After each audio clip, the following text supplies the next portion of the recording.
Hello friends, नमो बुद्धाय, जय भीम, संग नमामि। दोस्तों, उम्मीद करता हूँ आप अच्छे होंगे। ये है जो आप देख रहे हैं, ये समण धम्म दीक्षा भूमि नागपुर में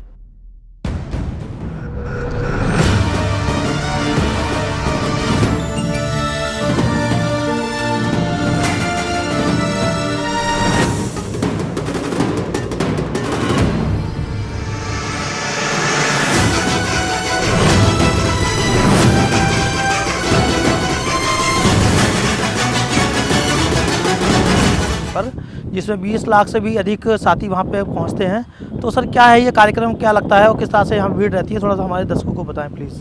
देखिए, हमारी जो समन संस्कृति है सर, वो बौद्ध काल से है। सम्राट अशोक के काल में वो और फैली, पूरी दुनिया में फैली, और उसके कुछ सालों के बाद धीरे धीरे प्रतिक्रांति हुई, और प्रतिक्रांति के बाद धीरे धीरे बौद्ध धर्म जो है लुप्त होने के कगार पे था। जी हम जिस भूमि पे आज है, सर। ये भूमि भारत के लिए सबसे पवित्र भूमि है। ये पूरे एशिया का हार्ट है, दिल है, ऐसा हम समझेंगे इसको। क्योंकि इसी भूमि में जब लोग तथागत को भूल गए थे, सम्राट अशोक को भूल गए थे, सारिपुत्त मोगलायन को भूल गए थे, विशेषता समन संस्कृति क्या है, समन क्या होता है, वो भूल गए थे। बाबा साहब ने इसी भूमि पर 14 अक्टूबर 1956 को अपने अनुयायियों को आह्वान किया कि हमें हमारे पुरातन, हमारा जो संस्कृति है, हमारा पुरातन जो धम्म है, उसको अंगीकार करना है। और ये जो पूरा 14 एकड़ का जो ज़मीन है, इस पे आह्वान किया था कि लोग आए, और इस भूमि पर लोग आए, लाखों की संख्या में आए, गाजे बाजे के साथ आए, पैदल आए, अपने छोटे छोटे बच्चों को अपने कंधों पर उठाकर 1956 को 14 अक्टूबर को लोग आए, और सफ़ेद वस्त्रों से ये भूमि पूरी भर गई थी जी। तो उसी की याद में 14 अक्टूबर 1956 की याद में हर साल धम्म दीक्षा समारोह, धम्म चक्र अनुवर्तन कहता है, कोई धम्म चक्र पवर्तन कहता है, कोई धम्म दीक्षा दिवस कहता है। तो पहले तो महाराष्ट्र से लोग आते थे, फिर भारत से, और आज पूरी दुनिया से लोग उस दिन की याद में और इस धम्म को, इस मोमेंट को, इस सांस्कृतिक लड़ाई को आगे बढ़ाने के लिए यहाँ आते हैं। आप मेरे पीछे जो स्तूप देख रहे हैं, ये दुनिया का पहला ऐसा स्तूप है जो अंदर से खाली है, खोखला है। उसकी रचना जो है, आप दुनिया में सांची का स्तूप देखिए, धम्मिक स्तूप देखिए, दुनिया में कोई भी स्ट्रक्चर देखिए, लेकिन ये स्ट्रक्चर थोड़ा निराला है। इसके अंदर आप जा सकते हैं, आप सांची के स्तूप के अंदर नहीं जा सकते, आज धम्मिक स्तूप के अंदर नहीं जा सकते, लेकिन इस स्तूप में आप अंदर जा सकते हैं। तो इसके स्तूप के अंदर, जिन्हें हम बोधिसत्व कहते हैं, प्रज्ञा सूर्य कहते हैं, महामानव कहते हैं, उनकी जो अस्थियाँ है वो यहाँ अंदर रखी है। तो लाखों लोग यहाँ से एंट्री होती है, वहाँ से एंट्री है, लाखों लोग अंदर जाते हैं, और अंदर उस अस्थियों का जो है उनको देखते हैं, उनको वंदन करते हैं, 22 प्रतिज्ञाओं को याद करते हैं, पंचशीलों को याद करते हैं, और ये प्रण लेते हैं कि हम हमारे सार्वजनिक जीवन में, हमारे धार्मिक जीवन में इन बातों को हम ध्यान में रखेंगे। फिर अच्छा बताइए, बोलिए। फिर ऐसे सर, हम ये जानना चाह रहे हैं कि बाबा साहब ने धम्म दीक्षा का लेने का निर्णय नागपुर की धरती को ही क्यों चुना? देखिए, ये तो बड़ा प्रश्न है, ये तो ऐतिहासिक प्रश्न है। इसके बहुत संदर्भ भी है कि इसी भूमि को क्यों चुना गया। तो वो संदर्भ है, हम बुद्ध के काल से उस संदर्भ को लेते हैं, ठीक है।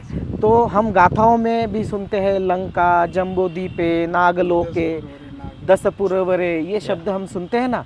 तो उसमें जो नागलोक आप सुनते हैं, वो नागलोक, ये नाग भूमि है, ये नागों की भूमि है। ये शूर, यानी बुद्ध के काल से जिन्होंने अनेक विपरीत परिस्थितियों में धम्म को जीवित रखा, जंगलों में जीवित रखा, है ना, जिनको बौद्ध होने के कारण गांव के बाहर निकाला गया, शूद्र कहा गया, अस्पृश्य कहा गया, ऐसे नागलोक जो है वो इस भूमि के अगल बगल में, इस भूमि पे रहते थे। और बाबा साहब का पूरा विश्वास जो है कि इन लोगों पे था, जिनको हम महार कहिए या चंबार कहिए या मातंग कहिए, है ना।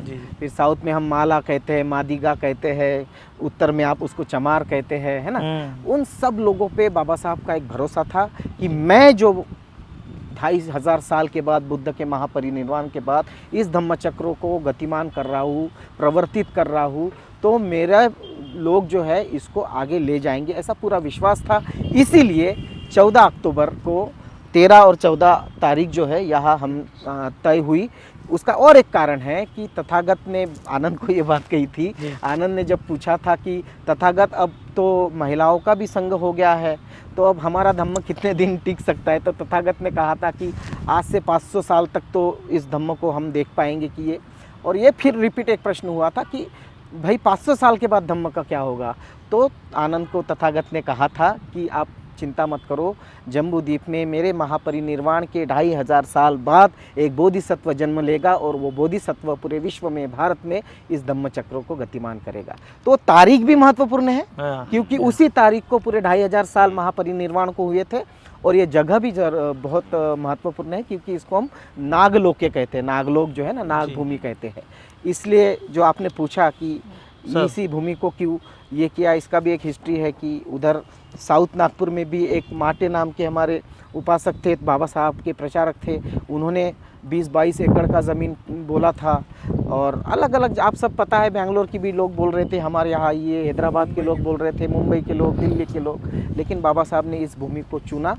और सर एक चीज़ और जानना चाहेंगे कि बाबा साहब ने यहाँ पे धम्म दीक्षा का निर्णय लिया होगा, तो बेसिकली बाबा साहब का उद्देश्य क्या रहा होगा इस कार्यक्रम को करने के लिए? इतना बड़ा उन्होंने दीक्षा दी थी, उनके विचार में क्या, मन में क्या विचार चल रहा होगा और वो क्या अपेक्षा कर रहे थे समणों से जो अभी तक शायद नहीं पूरी हो पाई है? ऐसा वो क्या है? समणों से जो वो उनकी अपेक्षा थी कि जो बुद्ध धम्म यहाँ से लुप्त हो गया है, सम्राट अशोक के काल के बाद या सम्राट अशोक की 10वीं पीढ़ी बृहदत्त के बाद, फिर कनिष्क आए होंगे, पाल राजा आए होंगे, हर्षवर्धन आए, इन सब के बावजूद भी प्रतिक्रांति इतनी हावी हो गई कि यहाँ पे जो मूल ये धम्म था, मूल संस्कृति, ये गायब हो गई। यहाँ मनुस्मृति लाई गई। मनुस्मृति की व्यवस्था जो है ये ऐसी व्यवस्था है जो असमानता वाली व्यवस्था है, जो समानता नहीं मानती, जो ऊंच नीच मानती है। बाबा साहब को भारत में सारी जो जनता है, चाहे शूद्र हो, चाहे सवर्ण हो, चाहे मुस्लिम हो, चाहे दलित हो, सबको एक जगह पे लाना था। और ये एक ही धम्म है जो आदमी को बराबरी का समझता है। इसलिए बाबा साहब ने बुद्ध धम्म को ही अपनाया और अनेक प्रश्न उठे। अच्छा सर एक चीज़ बताइए, क्या बाबा साहब भी क्या महासमण थे? बिल्कुल। हम लोग जब 500 अरहंतों ने उन्हें बोधिसत्व कहा जी, तो ये सवाल बिल्कुल ही ठीक है, अच्छा है, लेकिन जब 500 अरहंत एक साथ बैठते हैं और ये कहते हैं कि ये जो बैठे हैं डॉक्टर बाबा साहब अम्बेडकर, ये ही इस काल के बोधिसत्व है, तो जो बोधिसत्व है वो महासमन है। अच्छा प्रिय सर एक बात जानना चाहेंगे कि अभी समण संघ का नाम बहुत तेज़ी से उड़ रहा है। पिछले 4 साल से देख रहे हैं हम, समण संघ जुड़ने और जोड़ने की बात करता है, मैं समण हूँ एक अमिट पहचान देने की बात करता है। तो सर उसके वो 2 अक्टूबर को मैंने सुना है शायद 4 से 5 हज़ार समण संघी लोग आ रहे हैं, और वैसे तो यहाँ पर 20 लाख समण संघी उपस्थित होंगे। तो सर क्या लगता है कि समण संघ अपने उस जो टारगेट को लेकर चल रहा है, उद्देश्य को लेकर चल रहा है, उसमें कहाँ तो सफल हो पाएगा? बिल्कुल सफल हो पाएगा जब हमारी मंशा पवित्र होती है, हमारी मंशा प्रामाणिक होती है। हम जब बुद्ध को मानते हैं, हम बाबा साहब से प्रेम करते हैं। मानना और प्रेम करना, बहुत जो प्रेम करता है ना वो जान भी दे सकता है। तो हम बाबा साहब को केवल मानते नहीं, बुद्ध को केवल मानते नहीं, तो हम बाबा साहब से प्रेम करते हैं, बुद्ध से प्रेम करते हैं। और हम जो स्वप्न बाबा साहब ने देखा था कि इस पूरे जम्बूद्वीप को प्रबुद्ध भारत करना है, तो प्रबुद्ध भारत करने की और एक ही रास्ता दिखता है कि यहाँ के जो लोग हैं, चाहे ओबीसी हो, चाहे अछूत हो, चाहे दलित हो, पीड़ित हो, वंचित हो, कन्वर्टेड मुस्लिम्स हो, वो भी हमारे भाई है। उन सबको पहले तो बताए कि आप सब समन हैं, आप सब समन हैं। जब सब पद को पता चल जाए कि हम समन हैं, और समन है मतलब क्या है, हमारी संस्कृति क्या है, जब वो देखेंगे कि हमारी संस्कृति तो बुद्ध से जुड़ी है, हम तो राजा महाराजाओं के वंशज है, जब ये जानेंगे हम तो सम्राट अशोक के वंशज है, हम कनिष्क के, हर्षवर्धन के वंशज है, हम राजा महाराजाओं के वंशज है, शूरवीरों के वंशज है, जो इतिहास को जानेंगे, समन संघ के साथ जुड़ेंगे और खुद को एक समन मानेंगे।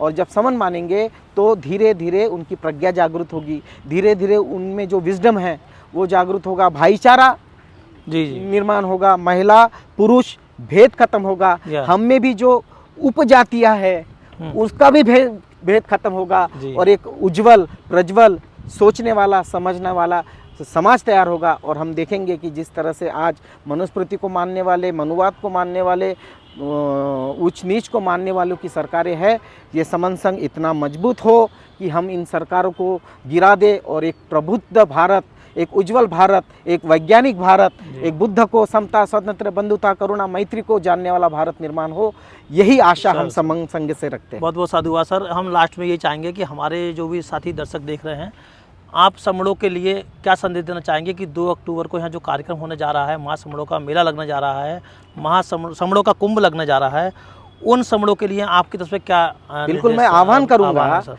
आह्वान करूंगा, और जितने भी लोग मुझे सुन रहे हैं, देख रहे हैं, उनसे आह्वान करूंगा कि आप तो आएंगे दीक्षा भूमि, जी लेकिन आप जरूर ढूंढना कि समन संघ कहाँ है, समन कहाँ खड़े हैं, महासमन कहाँ खड़े हैं, वो क्या एक्टिविटी कर रहे हैं, उनके बैनर्स कहाँ है, उनके स्टॉल्स कहाँ है, वो कौन सी किताब आपको देना चाहते हैं, वो आपको किस धारा प्रवाह में लाना चाहते हैं। अगर वो ना भी दिखे तो खोजने की प्रयास करना कि दीक्षा भूमि पे समन कहाँ है, उनको खोजना, उनको देखना, उनसे बात करना, समझने की कोशिश करना, अपने नंबर जो है, मोबाइल नंबर, व्हाट्सअप नंबर, वो एक्सचेंज करना, ताकि आने वाले काल में आप लोग भी इस समन संघ से जुड़ सके और ज़्यादा से ज़्यादा संख्या में आप आएंगे। ये पवित्र दीक्षा भूमि है।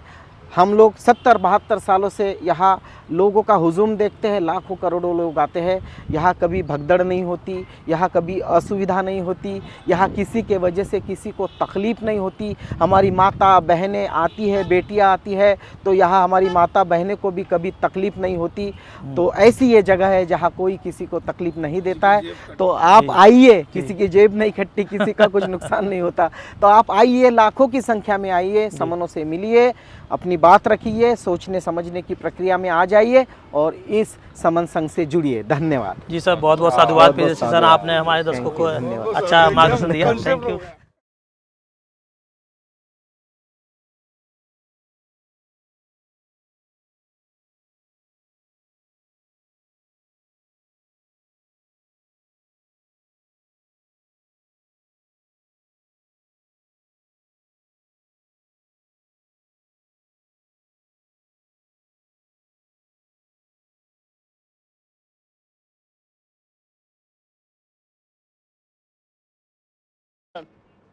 ये देख सकते हैं आप कि पंचशील के ध्वज लहराते हुए एक शानदार मुद्रा में, और ये समर सिंह की टीम स्तूप के अंदर की ओर प्रस्थान।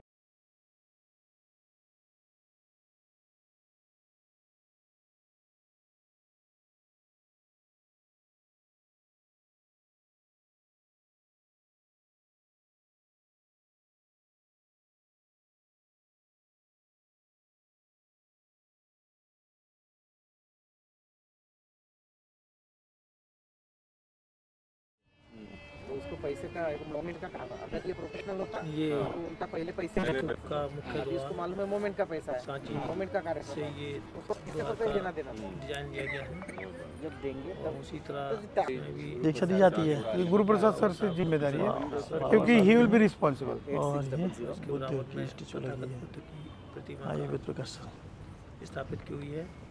इसके अलावा विस्तार से आगे लोग अंदर जाते अपने वहाँ से वापस जाते। प्रीतम प्रियदर्शी सर ये एक से एंट्री है, तीनों दिन यहाँ से लोग अंदर जाते, उधर से एग्जिट हो जाते। जी तो इधर और इधर दोनों एग्जिट है और दोनों एंट्री। ये दोनों एंट्री तो हमारा जो मसला है हमारी बुक डिस्ट्रीब्यूशन एंट्री का, एंट्री हाँ वो यहीं पे सॉल्व हो जाता है पूरा। बिल्कुल ठीक क्योंकि है यहाँ पे जो भी आता है इधर रखना दोनों तरफ से और उधर रखना दो दोनों तरफ। प्रकार का मांस आता है यहाँ पर, हाँ 3 प्रकार का।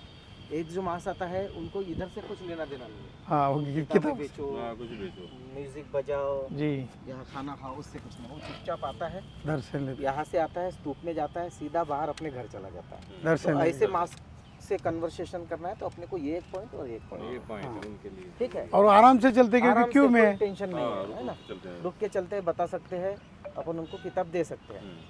दूसरा मार्क्स होता है जो केवल और केवल किताबों के लिए आता है, उस स्तूप में भी नहीं जाता फिर। अच्छा सिर्फ इधर खरीदारी हाँ, इधर खरीदारी चर्चा होगी, मोमेंट की बात होगी, आगे क्या करना है ना, आगे कैसे पॉलिटिकल सोशल कल्चरल मोमेंट्स को ले जाना है, ये चर्चा। तो ये चर्चा ये पूरा ग्राउंड है। हाँ इसमें होती है। वो पूरा इसमें किताबों सारे का है। बुद्धिजीवी, होता है। दर्शन वाले लोग नहीं है, या वो सारे बुद्धिजीवी आपको इधर मिलेंगे। ओके, इंटेलेक्चुअल हाँ, बस ये पूरा एरिया है ना, अच्छा सारे बुद्धिजीवी आपको यहाँ मिलेंगे। बुक स्टॉल सारे। ये दूसरा तबका है अपना हाँ। यहाँ का। तीसरा है ये पूरा मैदान जो है ना, इधर पुलिस का स्टेशन ये लगता है, व्यवस्था है, ये पूरा तो इधर छोटे मोटे गायक रात भर गाना गाना ये करते रहते हैं इधर। तो यहाँ वो मास है जो रात भर रुकता है, भजन गाना गांव से आता है टिफिन वगैरह करके यहाँ पे सोएंगे। तो वो क्योंकि इधर तो पूरे स्टॉल रहते हैं, इधर कोई स्कोप नहीं है, तो वो सारा का सारा तीसरा प्रकार के जो लोग हैं जो रात में आएंगे तो इनको है कभी भी स्तूप में जाएंगे, रात भर तो रुकना ही है, तो वो लोग हैं। फिर एक चौथा तबका है जो उधर जो गेट बन रहा है, उधर स्टेज बन रहा है ना, वहाँ पूरे पॉलिटिकल, अभी वहाँ पॉलिटिकल भाषण होंगे सारे। अच्छा आरपीआई वाले, वंचित वाले, बीजेपी वाले, कांग्रेस वाले सब स्टेज पे रहते हैं। भारती माधव वाले। हाँ, और तो एक चौथा तबका है जो पॉलिटिकल भाषण सुनने के लिए आता है, बढ़िया उधर। अच्छा, सेक्टर्स में डिवाइड कर रखा है मतलब हाँ, पूरे आपके पास। तो हमें चारों जगह पे हमारा जो है किताब अच्छा। डिस्ट्रीब्यूशन का काम जी। करना होगा। तो यहाँ पर अपना स्टूडियो है ये पूरा इलाके में, इधर अपने को कोई स्टॉल की ज़रूरत नहीं है। नहीं है। यहाँ पे भी हमारे संघ के समन संघ के कार्यकर्ता खड़े रहेंगे ना, अच्छा इधर से और उधर संघी से, दोनों तरफ से, तो स्टॉल की ज़रूरत मतलब नहीं 4 है। पॉइंट हमें स्टॉल काय के लिए चाहिए, सिर्फ किताब को स्टोर करने के लिए। या जैसे 100 किताब उठा लिए, 4 लोगों ने 400 किताबें आ गई, यहाँ रखे, डिस्ट्रीब्यूशन हो गया, इधर हो गया। तो अपना स्टूडियो है कि आप पूरी किताबें, ठीक है। रख दो उसमें। तीसरा एक तबका है जो धम्म दीक्षा के लिए आता है, जी। वो पूरी धम्म दीक्षा यहाँ होती है। ये स्टेज पे बनते आर्य नागार्जुन सुरेश ससाई रहते हैं, अच्छा। 22 प्रतिज्ञा और जगह से? धम्म दीक्षा। हाँ, ये यहाँ से यहाँ तक पूरा पेंडल रहता है। या हाँ, यहाँ लोग रुकते हैं, 22 प्रतिज्ञा लेते हैं, जी। ठीक है। तो ये एक पार्ट ये है। तो ऐसे हमें अलग अलग पार्ट में इस जगह से हमारी धम्म दीक्षा दी किताबें जाती है। हमें ये करनी ये होगी। धम्म दीक्षा का पॉइंट है। तो ऐसा है, यहाँ से पूरे ग्राउंड को धम्म दीक्षा 5 का पार्ट हो संबोधन किया गए। जाएगा। कॉलेज का जो हिस्सा है उधर कुछ नहीं रहता है, सिर्फ एग्जिट एक कॉलेज से दी जाती है, बाकी कॉलेज से कोई लेना देना नहीं रहता उस दिन। ऐसे ही अब समझ में आ गया। लेकिन इस वक्त मीटिंग नियोजन अभी है, कल बैठने वाले हैं, संडे को। आज बैठने वाले थे, तो लेकिन फिर अब अभी कल एक काम बैठेंगे। करते हैं, अपना जो पिरामिड में जो बुक स्टॉल है अपना स्टॉल रहेगा हाँ, आधा, हाँ, उतना ही रख देते हैं। यहाँ पे भी है। अपने बहुत इष्ट मित्र है जो यहाँ पे बैंक वाले हैं, महाराष्ट्र बैंक वाले हैं, उनको बोल सकते कि हमारे कार्यकर्ता इधर बैठेगा, ये हमारा यहाँ गट्ठा रहेगा। हाँ। तो उसके लिए स्पेशल मैंने मेरा ये है कि स्पेशल कोई अपने को स्टॉल वाल अलग से जरूरत नहीं है। अलग से ज़रूरत पूरे नहीं। संघ की टीम है और प्लानिंग कर रही है कि नहीं, यहाँ बैठने कैसा के है, लिए पिरामिड में जो कार्यक्रम आधा की मिलता तैयारी है कैसे छोटा की सा, वो जाएगी, ठीक है कहाँ से वो entry तो की कार्यकर्ता जाएगी, तो उधर और बैठेंगे कहाँ ही। पे स्टॉल लगेंगे, बराबर है। कहाँ पर अब political यहाँ पे लोगों स्टॉल का भी कितना कार्यक्रम मिलता है, रहेगा, 8x6 का, और कहाँ पर उसमें अपने कितने कार्यकर्ता intellectual बैठ लोगों का लेंगे। कार्यक्रम रहेगा। ये सारे 8x6 के, प्लानिंग चल रही है। हाँ, यहाँ पे बहुत जगह है। पूरा खाली रहता है ना। ये पूरा इस तरह भंते से जी का प्रियदर्शी जो सर है ना, हमारे पूरा भंते जी डायरेक्शन के दे रहे हैं कार्यकर्ता पूरी को कहाँ बोल पे दिया कि क्या हमारी ये करना है। भूख है भाई, बस यहाँ पे रह जाती। वो इसका भी लगता है ना, यूसेन बुद्धा का भी स्टॉल लगता है। ये सब अपने मित्र ही है ना। फिर वो लॉर्ड बुद्धा वाला भी एक बांध देता है इधर। तो ये सब जगह अपने को, अगर बरसात भी आती है फिर भी यहाँ अपने बचा रहेगा। हाँ अच्छा ये किताबों के लिए है। कुछ पिरामिड में रखेंगे, कुछ हमारे दोस्त लोगों के इधर दुकान है उधर रखेंगे। तो हमें, मुझे नहीं लगता कि स्टॉल बुक करने की कोई ज़रूरत नहीं है। जी। ठीक है, अभी है कि हम एक आइडिया कर सकते हैं कि वहाँ से बहुत भीड़ रहती है और इधर से बहुत भीड़ रहती है। तो एक हमारे 10 कार्यकर्ता यानी 3-3 फुट में 30-30 फुट के, नहीं क्या मैं भी समझ हूँ कि बड़े बैनर वो हमने करने चाहिए, ये सर पॉइंट लिख लो। है ना। खड़े रहेंगे 1 घंटा, बड़े बैनर 1 घंटा पकड़ के खड़े रहेंगे। हाँ, और अधिक जानकारी के लिए व्हाट्सअप करें और नंबर 4x10 या ये 3x नहीं, ऐसी 3 फीट हाइट ना, इसी ऐसे पकड़ने को, और ऐसा कितना भी लंबा उड़ जाएंगे तुरंत बात होते। है ना। और उस पर व्हाट्सअप नंबर, हाँ व्हाट्सएप नंबर नहीं, स्कैनर लगवा देंगे। स्कैनर बोलिए, नंबर बोलिए, वो लगवा दिए, लोग जुड़ते हैं। तुरंत जो ही। मैं भी समन हूँ, मैं समझ क्यों हूँ, कैसे हूँ, जानकारी चाहिए तो व्हाट्सअप करें। स्कैनर और व्हाट्सएप स्कैनर और व्हाट्सअप नंबर डाल देने का, तो आप ऐसे उस पर स्कैन हो जाएगा, हाँ WhatsApp स्कैन हो पे जाएगा। QR तो कोड ऐसे बनेगा कम से कम उसका लिंक। 1, 2, 3, 4 बैनर तो भी हमें अच्छा, करने होंगे। साइज क्या रहे उसका? कुछ नहीं, अपन जैसे खड़े हैं ना तो हाँ। ऐसे पकड़ते हैं, जी। तो ये हाइट हो गई 2.5 फीट, अच्छा और ऐसा लंबा जितने लोग रहेंगे उतना, अच्छा, एक मैसेज आएगा 10 लोग रहेंगे तो उतना 30 फुट, 10 साथी अगर पकड़ लेंगे ऐसे करके तो 3-3 फुट पे भी रहते हैं हाँ, तो तो 30 फीट का बैनर हो जाता है। अट्रैक्शन का पॉइंट ही बनेगा और लोग आएंगे तो हाँ। कहेंगे भाई जुड़िए तो स्कैन करिए। हाँ, ये वाला है। लोग पूछते हैं क्या ये है, किताब भी दीजिए। स्कैन करिए, राइट, किताब लीजिए। राइट बात। तो जहाँ जहाँ मौका मिलता है वहाँ हम लोग अपना बैनर खड़ा कर लेंगे। ये भी कहेंगे भाई ये स्कैन करना है आपको, क्योंकि किताब ले कैसा है, लीजिए। टंगाने वाला बैनर आप बार बार नहीं हिला सकते। हाँ राइट, वो दिखेगा नहीं दिखेगा, क्योंकि इतने लोगों के बैनर लगते हैं, इतने झंडे लगते हैं, तो तुम्हारा कहाँ छिप जाएगा। बिल्कुल बिल्कुल। इसका कोई ये नहीं, ये तुम्हारा लाइव है, यहाँ नहीं देख रहे क्या लोग, वहाँ चलो चले भाई, जाओ, उधर चलो, ये यहाँ आपने नहीं दिख अच्छा रहे क्या, आता है उधर चलो। जैसे सर ने बहुत होता है। तो ऐसे तीन, एक बात ऐसी है सर, इधर खड़े रहेंगे ना, वहाँ पे भी बैनर नहीं यहाँ प्रॉब्लम कैसा है कि ये बैरिगेट्स है। इधर इधर वाला नहीं नहीं, मैं समझाता, आप आओ, आइए। जी बैनर उधर रहेगा अपना बैरिगेट से।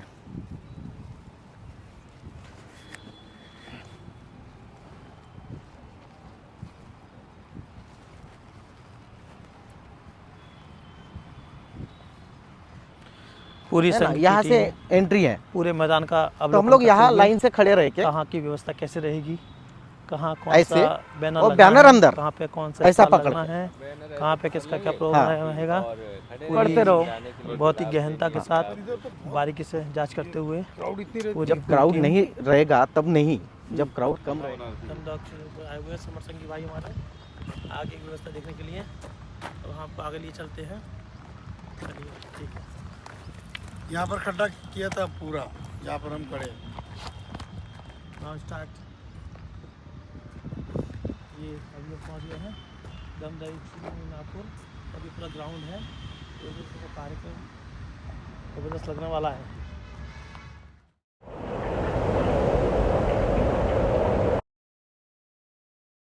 कि आप देखा कि लगातार प्लानिंग्स चल रही है, और ये हम लोग स्तूपा के ठीक पीछे साइड में हम लोग बैठकर ये आगे की रणनीति बना रहे हैं।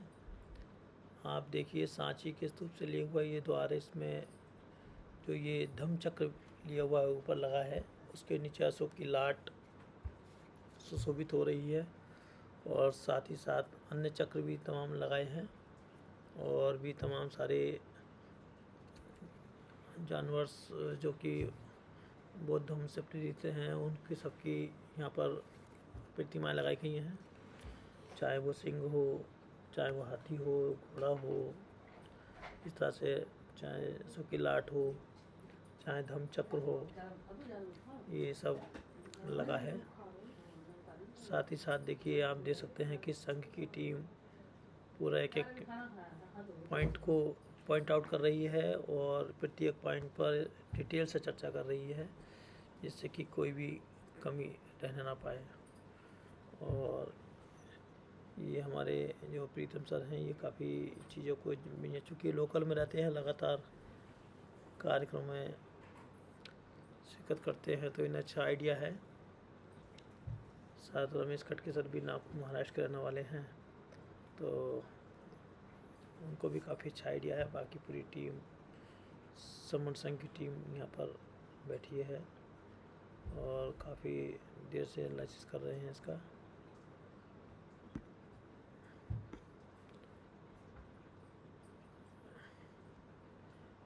विस्तार से काफ़ी जानकारी देते हुए, और ये हमारे नागपुर के कुछ साथियों के साथ तो आपको दिखा दें कि यहाँ पर जो ये काफ़ी है, इसकी एक समिति है, और उस समिति का मैं आपको ये बोर्ड लगा है, ये समिति ही सब प्लानिंग बना के तय करते हैं कमेटी पूरी, और ये कमेटी फिर ये तय करेगी कैसे कैसे क्या क्या काम होना है। तो उसमें आपकी जो यहाँ की जो बाबा साहब की जो स्मारक समिति है, उसका पूरी ये है परम पूज्य है, कार्यकारिणी की डिटेल लगी है, समिति अध्यक्ष और सदस्य सेक्रेटरी सबकी डिटेल नागार्जुन है, जो साथी यहाँ पर व्यवस्था के सुरई साई अध्यक्ष देखते हैं, सुधीर जी हैं, इस तरह से तमाम साथी हैं जो सदस्य के रूप में हैं, नामित हैं, ये सब हैं। ये बोर्ड बिल्कुल स्तूप के पीछे लगा है, और बाकी मैंने आपको स्तूप दिखाया। स्तूप की डिपली मैं बारीक से दिखा देता हूँ आपको। देखिए स्तूप के काफ़ी ऊंचाई पे है बना हुआ है।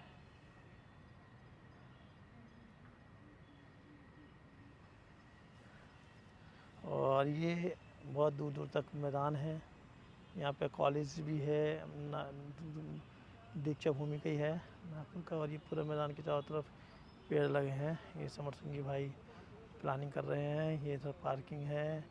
इसमें इसका नियम भी है कि 500 मीटर की सीमा तक कोई भी बिल्डिंग इस स्तूप से ऊंची नहीं बनाई जा सकती, ऐसा नियम है। इसलिए ये जो सामने आप देख रहे हैं कि मेट्रो जो रेलवे स्टेशन बना है, इसकी हाइट भी कम रखी गई है, क्योंकि 500 मीटर से ऊंची इसको नहीं बनाई जा सकती।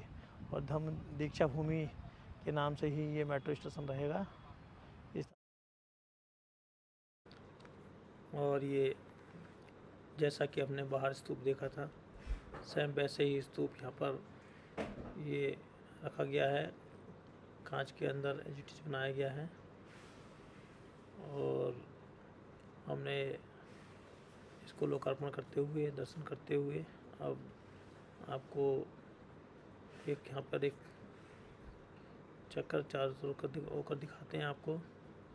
ये पूरी बैरिकेडिंग की हुई है। इसके अंदर किसी को जाना अलाउ नहीं है। इसके बाहर लोग भ्रमण कर सकते हैं। सभी साथी अपनी इच्छा से, चूँकि ये इसका मेंटेनेंस भी होता है, यहाँ की एक कमेटी करती है और साफ़ सफाई की व्यवस्था और इनोवेशन का काम चलता है। तो जो भी साथी वहाँ पहुँचते हैं वो अपनी इच्छा से दान करते हैं, क्योंकि दान पारमिता हमारे धर्म का बहुत ही महत्वपूर्ण स्थान है। इसलिए सभी साथियों को दान पारमिता के तहत दान करने की आदत होनी चाहिए। और सभी चीज़ें जो होती हैं वो एक दूसरे के सहयोग से चलती हैं, और हमें कभी भी चूकना नहीं चाहिए। और ये इस तरह से बाबा साहब की चारों ओर की परिक्रमा हम करते हुए, बैरिकेडिंग से पूरा कवर्ड है। ये बैक साइड एरिया जहाँ पर तथागत बुद्ध की स्थिति लगी है, ये पूरा है। देखिए कितने शानदार कलर के साथ प्रयोग किया गया है। और ये सामने आप देख सकते हैं कांच का स्तूपा, के अंदर भी एक स्तूपा और है। पूरा बहुत ही सिस्टमेटिकल बनाया हुआ है। ये एकदम चारों से पिलर से कवर किया हुआ है और उसके अंदर रखा हुआ है। इसके अंदर किसी को जाना अलाउ नहीं है। इसी प्रकार यहाँ पर, इसी के अलावा साथियों, ये आप हमको ले चलते हैं राइट साइड में। इसके हमारी राइट साइड में भी एक ऐसे ही और एक स्तूपा बनाया गया है, जिसको आपको दिखाते हैं हम। ये स्तूपा भी इन्होंने पूरा लकड़ी का बनाया हुआ है। उसका सेम डेमो है, एकदम सेम बनाया है, बिल्कुल लकड़ी का, बहुत ही सुंदर। ये यहाँ पर इसको भी संरक्षित किया गया है। इसके अलावा देखें आप, ये स्तूपा है। और इसके अलावा जो बाबा साहब doctor B are Ambedkar ji के ये माता पिता हैं, और इसी तरह से इन बाबा साहब के जीवन से संबंधित तमाम बाबा साहब की फ़ोटो, रमाबाई की फ़ोटो, सखपाल जी महाराज की फ़ोटो, भीमाबाई माता की फ़ोटो, समय समय पर बाबा साहब अम्बेडकर और उनकी टीम के द्वारा किए गए क्रियाकलापों की अलग अलग झलकियाँ यहाँ पर प्रदर्शित की गई हैं। आप यहाँ पर जब पहुँचें तो प्रत्येक जो पिक्चर्स लगाई हैं सबका अवलोकन करें, गहनता से परीक्षण करें, बाबा साहब का स्ट्रगल को समझें। इसलिए बाबा साहब जो कहते हैं, उनकी विचारधारा की आइडियोलॉजी को भी समझें। और जैसे कि बाबा साहब डॉक्टर बी आर अम्बेडकर को लगभग सभी समण फॉलो करते हैं, लेकिन बाबा साहब की विचारधारा को कहीं ना कहीं सब फॉलो नहीं कर पाते। इसलिए हमें बाबा साहब डॉक्टर बी आर अम्बेडकर के द्वारा दिए गए मूल मंत्रों को फॉलो करना चाहिए। एक बहुत ही फेमस और सिंपल बाबा साहब की कोटेशन, शिक्षित बनो, संगठित रहो और संघर्ष करो। बाबा साहब का ओवरऑल उनकी जो थीम है उसका सार है ये।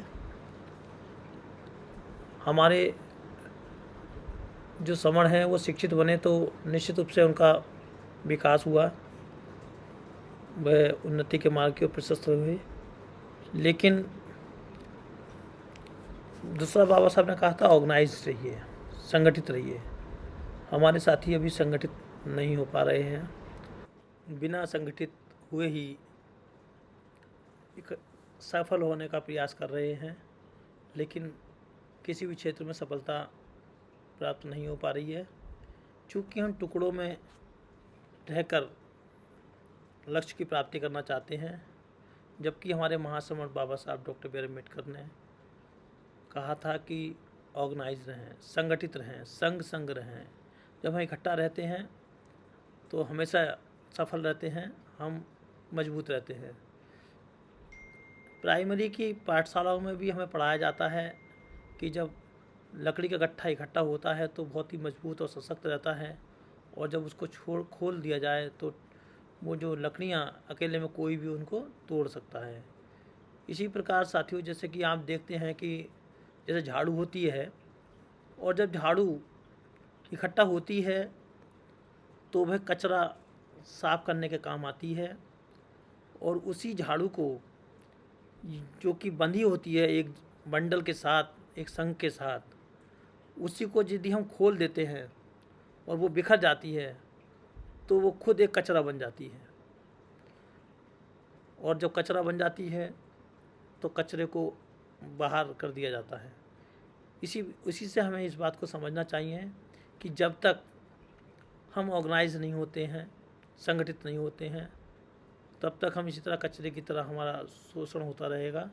लेकिन यदि हम ऑर्गेनाइज हो गए, संघ में आ गए, एक साथ इकट्ठा हो गए, तो निश्चित रूप से बड़े से बड़े कचरे को साफ करने का काम हम लोग करेंगे।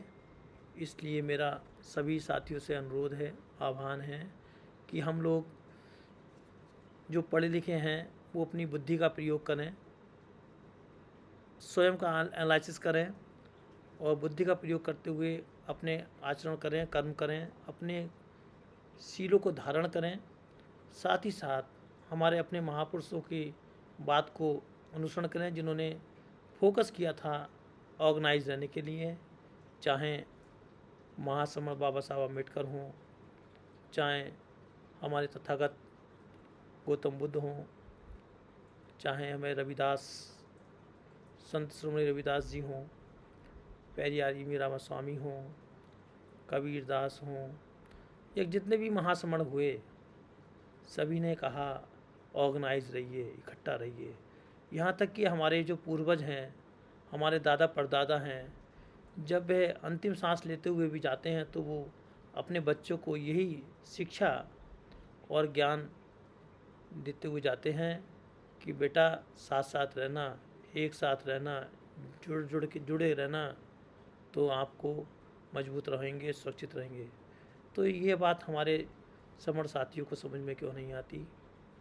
आज मेरा आप सभी साथियों से कहना है कि आप सब समण की विचारधारा को पहचानें, पुरातन पहचान को पहचानें, सब अपनी समण आइडियोलॉजी को पहचानें और इकट्ठा रहें, साथ साथ रहें, संग रहें, तो 100% आपको सफलता मिलेगी साथियों। तो ये मैं थोड़ा सा, चूँकि आप ये पिक्चर देख रहे थे तो मैंने थोड़ा सा यहाँ पे अपनी बात को कहा। मेरे वक्तव्य में कोई बात ख़राब हुई हो तो मैं क्षमा भी चाहूँगा। ये देख सकते हैं पूरा शानदार गोल्ड का बना हुआ स्तूप, जो कि कांच के अंदर सैम स्तूप में अंदर रखा हुआ है। और ये हमारे संघ के कुछ संगी साथी जो बोधि वृक्ष के पास में उद्घोष करने का काम कर रहे हैं, इनका जोश देखने से ही बनता है।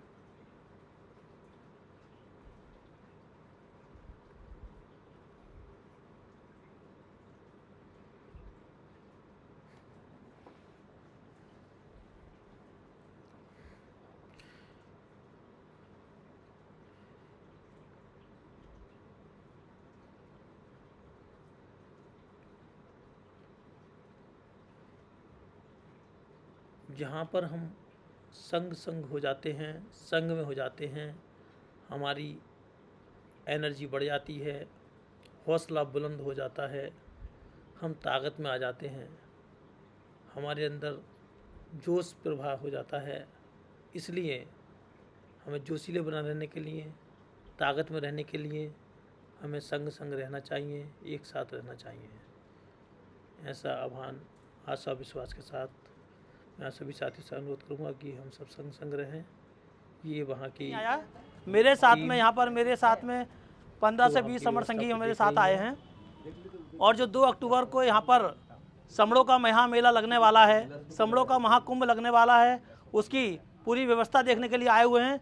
क्योंकि 20 लाख से भी अधिक हमारे समड़ यहाँ, उनकी ट्रांसपोर्ट रहेगी, कहाँ पे उनका खाने का इस व्यवस्था रहेगी, किधर से वो उनकी एंट्री रहेगी, कहाँ पे उनका एग्जिट रहेगा, कहाँ पे आके वो विपස්සना करेंगे, कहाँ पे आके धम्म दीक्षा ग्रहण करेंगे, ये सारी व्यवस्था को देखने के लिए और उनके रहने की व्यवस्था को सुनिश्चित करने के लिए ये संघ का एक डेलीगेशन आज यहाँ पर पहुँचा हुआ है। ये 3 दिवसीय कार्यक्रम है धम्म दीक्षा भूमि पर, जहाँ पर समड़ों की जो धम्म दीक्षा भूमि है वहाँ पर आया हुआ है और यहाँ पर लगातार व्यवस्था बनाने में लगा हुआ है। और हमारे बीच में हमारे समर कटके सर भी आए हुए हैं, जो कि प्रीतम सर भी आए हुए हैं, वो भी कुछ इसमें बताएंगे, इसके बारे में बता दिया। तो अभी पीछे भी बताया था। मैं चाहूँगा 5 मिनट के लिए कटके सर आप भी थोड़ा ब्रीफ कर दिए कार्यक्रम के बारे में, प्लीज़ कटके सर। सभी को गवर्नमेंट ऑफ महाराष्ट्र में रजिस्टर था और बाबा साहब के लंदन के घर का ऑफिसर ऑन स्पेशल ड्यूटी था मैं, और खरीदने का काम मेरा तब था। भारत से लगभग 22 राज्यों से लगभग 5000 लोग आ रहे हैं 2 अक्टूबर को। उनकी एक महारैली होगी। सारे भारत के लोग ये कहना चाहते हैं कि हम ये समरों की संस्कृति में सारे एक है।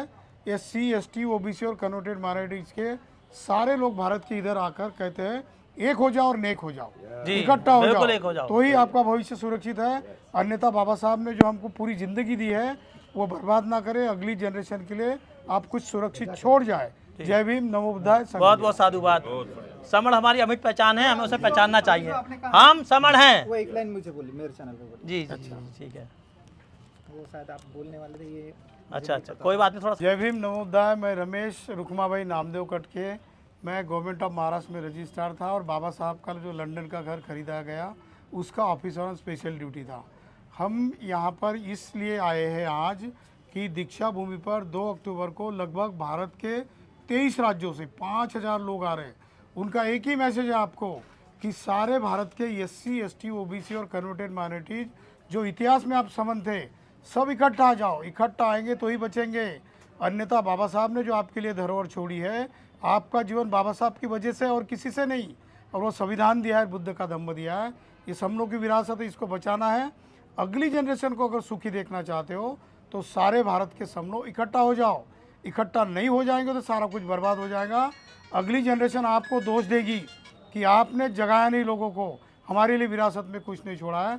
इसीलिए सारे भारत के समूहों को इकट्ठा होने का हम आह्वान कर रहे हैं। जय भीम, नमो बुद्धाय, संगम। जुड़ेंगे तो जीतेंगे, जुड़ेंगे तो जीतेंगे। जिद है जुड़ने की, जिद है जुड़ने की। जब जब जुड़े हैं तब जीते, जब जुड़े हैं तब जीते, जब जुड़ेंगे तब जीते, जब जुड़ेंगे तब जीते। हम सब समान है, हम सब समान है, हम सब समान है, हमारा संग समान हमारा संग समान बाबा साहेब, अमर रहे, बाबा साहेब, अमर रहे। संविधान जिंदाबाद, संविधान संविधान। गौतम बुद्ध की, गौतम बुद्ध की करुणा हो, गौतम बुद्ध की करुणा हो, बाबा साहेब। अमर रहे। साधु साधु बहुत बहुत साधु। अपना सामाजिक उत्तरदायित्व, धार्मिक उत्तरदायित्व और सांस्कृतिक उत्तरदायित्व को निभा रहे हैं। स्मारक समिति भी अपनी जवाबदारी को समझे, अपना उत्तरदायित्व निभाए। नहीं तो हम लोगों को आह्वान करते हैं कि ज़्यादा से ज़्यादा संख्या में लोग यहाँ आए और ये कार्यक्रम सुचारू रूप से कैसे हो, डिसिप्लिन के साथ। हमारी जो शांतिपूर्वक संस्कृति है बुद्ध की, उस शांति के साथ, डिसिप्लिन के साथ। आपने देखा कि यहाँ इतने लाखों की भीड़ रहती है, ना किसी का जेब कटता है, ना किसी को धक्का लगता है, कुछ भी नहीं, बहुत सुचारू तरह से होता है। तो इस साल भी ऐसा ही माहौल रहे, उसकी तैयारी, उसकी पूरी। दोस्तों, तो हमने आपको दिखाया दीक्षा भूमि के पूरा दर्शन कराए। अब हमारी टीम वापस चल दी है। समरबंद चिचौली के लिए जहाँ हम ठहरे हुए हैं। जी सर। तो धागे का जो बैग वहाँ होता से है फिर ना, सीधा ऐसा खुलता है, हाँ, सारे उधर जाते सब हैं, बिखर जाएगा। सारे उधर जाते हैं, डेफिनेटली खुल जाते हैं। सारा धागा उधड़ गया कि बस आ गया। सभी समन संघी साथियों को जय भीम नवोदय। अभी हम नागपुर में, ये एयरपोर्ट की तरफ जाने वाला रोड है। अभी हम लोग अभी दीक्षा भूमि से आए। दीक्षा भूमि में हमारी समन्वय की टीम ने इतना अच्छा मैसेज दिया कि दीक्षा भूमि के सारे लोग बहुत ही बहुत आनंदित हो गए। तो आज हमारे साथ है जेपी अम्बेडकर सर। पहले ड्राइवर जो हमारे ड्राइविंग का काम कर रहे हैं, उनके भरोसे पे हम खाना पीना खाएंगे आज। और योगेंद्र सर, अत्यंत सर, वो बात करेंगे 1 मिनट। आपको कैसा लग रहा है सर नागपुर में ड्राइव करते हुए? बहुत अच्छा लग रहा है, एकदम शांति से ड्राइविंग करनी पड़ती है। हाँ, कोई हौच-पौच नहीं है, कोई जल्दबाजी नहीं है, क्योंकि बाबा साहब ने शांति संविधान लिखा है। तो उसी तरीके से ये जो शहर है वो संविधान के तरीके से ही शांतिपूर्वक काम करता है यहाँ पर, इसलिए यहाँ ड्राइविंग करने में बहुत अच्छा लगता है। जी सर जी। और उसके बाद हमारे पास योगेंद्र कुमार सर है, जी सर। जो कि यूपी से, वो बात बताएंगे नागपुर के बारे में। नहीं, नागपुर तो मैं कई बार आ चुका हूँ, और नागपुर ये हमारी ही भूमि है, नागों की भूमि है। और जो यहाँ हमारा आने का In पर्पज 1 है वो है kilometer, bear left onto Manish Nagar, Biltrodi Road towards Manish Nagar. 2 अक्टूबर को जो बाबा साहब की दीक्षा भूमि है, वहाँ पर समणों को इकट्ठा करना, उनको एक अपनी एक अलग पहचान देना। जो हमारी पुरातन पहचान है समण, उस पहचान को यहाँ इस बार पहली बार यहाँ देने का काम करेगा समण संघ। उसी के लिए हम यहाँ तैयारी में आए हैं, क्योंकि हजारों समण संघी यहाँ पहुँचेंगे, जिनकी रुकने की, ठहरने की व्यवस्था शांतिवन चिंचोली में रखी गई है। वहाँ उनका ठहरने का, खाने का, पीने का, नहाने का सारी व्यवस्था उनकी वहीं पे है। और वहीं से गाड़ियों के द्वारा दीक्षा भूमि हम आएंगे। और दीक्षा भूमि आने के बाद वहाँ सभी जितने भी समण हैं, उनको हम जो समण संघ की हमारी ग्रंथ है समण पहचान की, वो हम उनको भेंट करेंगे, उनका एड्रेस लेंगे, उनका फ़ोन नंबर लेंगे, और उन सब से हम विनती करेंगे कि भाई आप सभी लोग अपनी जो मूल पहचान है उसको पहचानें, और उसके तहत हम जितने भी SC ST OBC converted minority हैं वो सब इकट्ठा हों, तभी हम जो है इस देश में अपना सब कुछ पा सकते हैं। तो मेरा सभी से आह्वान है कि जो भी लोग इस वीडियो को सुनेंगे, वो सभी लोग आएँ दीक्षा भूमि नागपुर में, और ये ढूंढें कि जो समण संघ हैं उनके लोग कहाँ हैं, उनकी जो ग्रंथ वितरण का कार्यक्रम वो कहाँ कहाँ हो रहा है, कौन कौन सी उनकी स्टॉल लगी हैं, वो कहाँ खड़े हैं, कहाँ उनके बैनर है, कहाँ पोस्टर हैं, उनसे भेंट करें। वो समण पहचान का जो ग्रंथ है उसको लें, उसको पढ़ें और पढ़ाएं, उसका प्रचार प्रसार करें, और अपने नंबर, फ़ोन नंबर और अपना एड्रेस देकर जाएं, और ज़्यादा से ज़्यादा संख्या में आएँ, ताकि जल्दी से जल्दी ये समण पहचान का कार्यक्रम हमारा पूरे देश में फैल सके। ये मेरा संदेश है सभी समणों को, भारत के समणों को। तो मैं आह्वान करूंगा सभी को कि 2 अक्टूबर को जरूर पहुंचें। धन्यवाद सर। जय भीम संगनवामी सर। अभी हमारे साथ, धन्यवाद सर। अभी हमारे साथ हमारे मीडिया मैन हैं, जो जिनका नाम डॉक्टर JP अम्बेडकर सर है। वो हमेशा इसके लिए तरोताज़ा रहते हैं। वो नागपुर के बारे में बताएंगे कि उनको नागपुर आने के बाद कैसा फील हो रहा है। जी सर, बहुत बहुत साधुवाद करके सर, मैं आपके माध्यम से कहना चाहूँगा कि मैं नागपुर आया हूँ। आज मुझे दूसरा दिन है, और हम लोग चिचौली स्थल में घूमने गए थे, तो वहाँ पर जहाँ पर काफ़ी समय स्टे करने की व्यवस्था बनाई जा रही है। बहुत ही शानदार स्थल है। वहाँ पर 10 से 15 वहाँ पर मीनार से, जहाँ पर बिल्डिंग्स बनी, जहाँ पर ठहरने की व्यवस्था है, बहुत ही शानदार है। यहाँ का एनवायरनमेंट बहुत ही शानदार है। यहाँ पे आपको गर्मी में कोई फील नहीं हो रही है, और यहाँ पे पर्यावरण बहुत ही स्वच्छ और साफ़ है। और अभी आज हम धम्म दीक्षा भूमि, समर धम्म दीक्षा भूमि जो है वहाँ घूम के आए हैं, और वहाँ के साथियों से मिल के आ रहे हैं। तो वहाँ पर काफ़ी साथियों से पूरी चर्चा करी गई कि 2 अक्टूबर का जो कार्यक्रम है समणों का जो होने जा रहा है, 20 लाख से भी अधिक साथियों जो यहाँ समय इकट्ठा होने जा रहे हैं, वहाँ पे किस तरह से व्यवस्था रहेगी, कौन कौन क्या ट्रांसपोर्ट की व्यवस्था रहेगी, कहाँ पर खाने की व्यवस्था रहेगी, कहाँ पर एंट्री करेंगे, कहाँ से एग्जिट करेंगे, ये सारी व्यवस्था को हम सुनिश्चित करके और उसकी व्यवस्था को बारे में बनाने के लिए पूरी चर्चा करके आ रहे हैं, ताकि हमारे आएंगे। इसके अलावा अभी हम जा रहे हैं चिचौली, जहाँ पर साथियों 1000 से 2000 की संख्या में स्टे करने की व्यवस्था है। उनके लिए व्यवस्था में, उनके रूम्स के में सारी चीज़ों की व्यवस्था, शीशे की, टॉयलेट की, बाल्टी, मग्गा, सभी व्यवस्था करनी है।